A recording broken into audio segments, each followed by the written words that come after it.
proposed revival of mandatory ROTC returns to the spotlight or is back in the spotlight as lawmakers tackle this idea over at the upper house. But things became more interesting when Senator Bato de la Rosa blew his fuse over a question which he said was off topic. Greg Gregorio tells us more. The Defense Department stood their ground during the Senate hearing on the proposed revival of mandatory ROTC for senior high students on Thursday. The DND explained that the program is a way to prevent the possible recruitment of the youth to communist fronts in college. In the past 2 weeks, some parents went to the Senate to narrate how they supposedly lost their children after being recruited by leftist groups in their respective universities.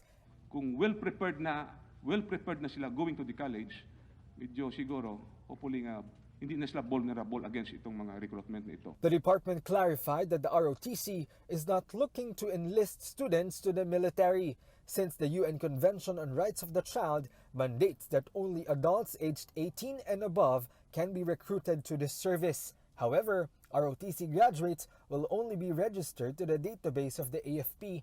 If the proposal is passed into law, the Education Department will teach the program through reservist instructors. The DND claims that the ROTC program will be a big help in promoting nationalism to the youth. And despite some opposing views, Senator Bato de la Rosa believes that the Senate can reach a consensus. But in a surprising turn of events, De La Rosa lost his school when a representative of the National Union of Students of the Philippines questioned the senator's stance on the possible release of convicted rapist murderer Antonio Sanchez.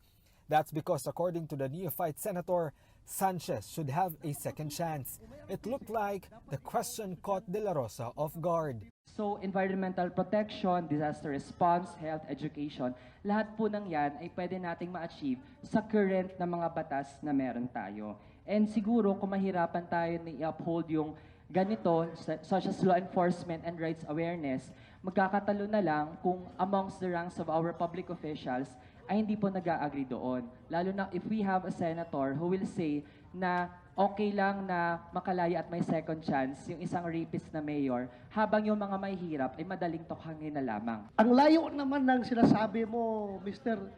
Kasama ba yan dito sa hearing yung comment ko na yon? Ano na nangyari sa utak nyo? Ha? Ganun ka lang mag-judge sa amin? Dinadjudge mo kami na ganun? Ha? Are you sure you are the representation, you are the true representation of the Filipino students?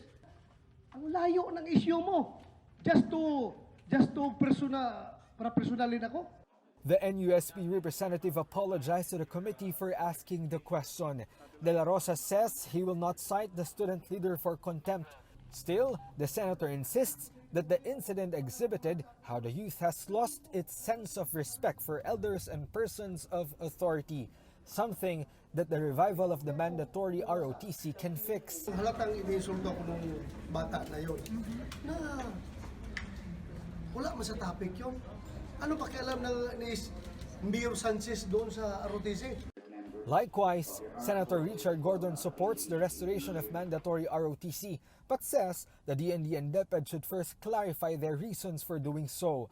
Other senators are also asking for the budgetary requirement of the program if it ever pushes through. For News 5, Greg Gregorio, we are One News.